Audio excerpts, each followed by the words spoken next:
Ever feel like you need a whole flowchart just to figure out who reports to who in the military? Right. Between the acronyms and the different branches, it can definitely get kind of confusing. And that's before you even throw in joint operations. Exactly.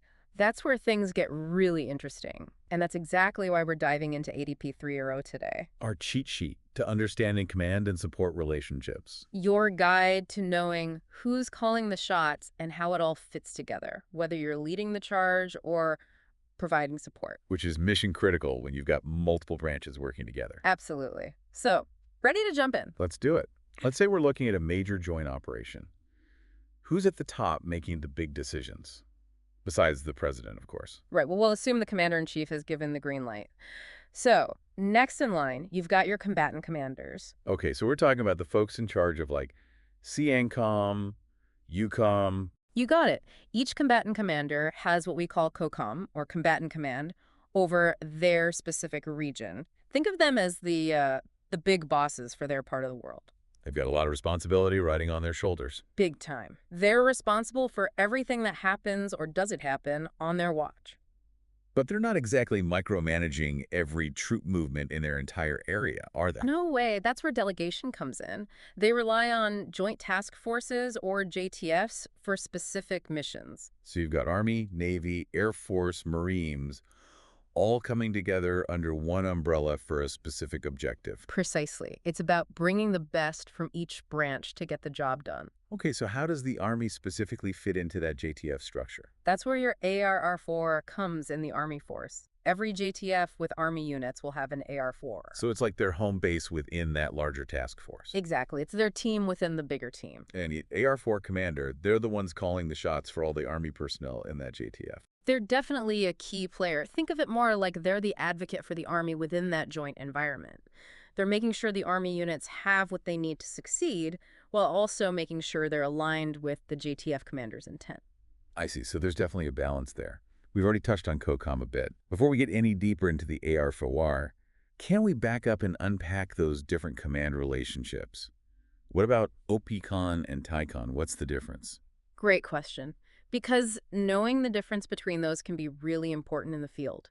We talked about COCOM, which is that big picture authority that rests with the combatant commander, but OPCON, or operational control, is where things get more granular. So if COCOM's the what, OPCON is the how. Exactly. Okay, I think I'm following so far. A commander with OPCON has the authority to determine the best way to use their forces, how to organize them, equip them, and execute the mission based on their understanding of what's happening on the ground. But they still have to operate within the boundaries that are set by the COCOM, right? Of course. So, for example, COCOM might say, we need to take this objective, and then the commander with OPCON would figure out the best way to actually do that. Which units to send, what their specific tasks would be, how they'll work together, that sort of thing. Okay, that makes sense. So how about TACON? Where does tactical control fit into all of this? TACON is even more focused, more in the moment. It's about the finer details of actually executing those actions within the framework that's been set by OPCON. It's more about the in-the-weeds tactical decisions. You got it. So like actually calling in an airstrike or maneuvering troops in a certain way. Exactly. It's about those real-time battlefield decisions. So let's say OPCON has given a unit the objective of capturing a key bridge. Okay, I'm picturing it. The commander with TACON would be responsible for deciding which route each unit takes to get to that bridge, how they're going to secure the perimeter once they're there, when they make their move. Wow, so many factors to consider. Absolutely. And just as important as those command relationships are the support relationships between units. Right, because a unit might provide support without actually being under the direct command of the unit they're supporting. Exactly. It happens all the time, especially in a joint environment. You could have an Army unit supporting, say, a Navy ship. Or Air Force jets providing support to troops on the ground. Exactly. And that's where those different categories of support come into play. Categories? I didn't realize there were different kinds of support. Oh, yeah. ADP 3.0 lays out several different types. You've got general support, mutual support, direct support, close support. So it's not just a simple, we're here to help situation. Each type has its own specific meaning. Exactly. They each have their own rules, and they each impact how those units interact and work together. Okay, I'm all about clarity, so let's break down a few of those. What's the difference between general support and direct support? Okay, so imagine you've got a large-scale operation going on with units spread out over a large area. A unit providing general support is contributing to the overall mission, but they're not actually assigned to any one specific unit. So something like logistics. Yeah, exactly. Like a supply depot that's responsible for keeping everyone stocked up with fuel and ammunition. That would be considered general support. They're critical to the mission, but they're not taking orders directly from units that are, say, on the front lines. Right. Now, compare that to direct support. In that situation, you've got a supporting unit that's specifically assigned to another unit, and they can directly respond to requests for assistance from that unit. So in the case of our bridge assault example from before, Right. Let's say that unit runs into heavy resistance, starts taking fire from enemy artillery. with direct support, they could call up their assigned artillery unit and request immediate support, Precisely. And they could do that without having to go through a long chain of command to do it. which could be a real lifesaver in a fast-moving situation. So what about close support? What does that look like? Close support is all about coordination. Think about situations like airstrikes being called in to support ground troops. That requires really close communication between those pilots and the ground commander. There's very little room for error there. Exactly. It's about making sure the right targets are being hit at the right time, while also making sure you're not hitting any friendlies. Okay, so we've covered general, direct, and close support. What about mutual support? Ah, yes, mutual support.